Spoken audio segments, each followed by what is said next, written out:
சங்கீதம் 64. ராகத் தலைவனுக்கு ஒப்புவிக்கப்பட்ட தாவீதின் சங்கீதம். தேவனே, என் விண்ணப்பத்தில் என் சத்தத்தை கேட்டருளும். சத்துருவால் வரும் பயத்தை நீக்கி என் பிராணனை காத்தருளும். துன்மார்க்கர் செய்யும் ரகசிய ஆலோசனைக்கும் அக்கிரமக்காரருடைய கலகத்துக்கும் என்னை விலக்கி மறைத்தருளும். அவர்கள் தங்கள் நாவை பட்டயத்தைப் போல் கூர்மையாக்கி மறைவுகளில் உத்தமன் மேல் எய்யும் பொருட்டு கசப்பான வார்த்தைகளாகிய தங்கள் அம்புகளை நானேற்றுகிறார்கள். சற்றும் பயமின்றி சடுதியில் அவன் மேல் எய்கிறார்கள்.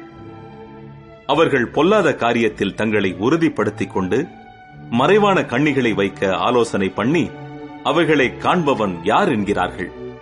அவர்கள் நியாயக்கேடுகளை ஆய்ந்து தேடி தந்திரமான யோசனை நிறைவேறும்படி பிரயத்தனம் பண்ணுகிறார்கள். அவர்களில் ஒவ்வொருவனுடைய உட்கருத்தும் இருதயமும் ஆழமாயிருக்கிறது. ஆனாலும் தேவன் அவர்கள் மேல் அம்புகளை எய்வார். சடுதியாய் அவர்கள் காயப்படுவார்கள். அவர்கள் தள்ளப்பட்டு கீழே விழும்படி அவர்கள் நாவுகளே அவர்களை கெடுக்கும்.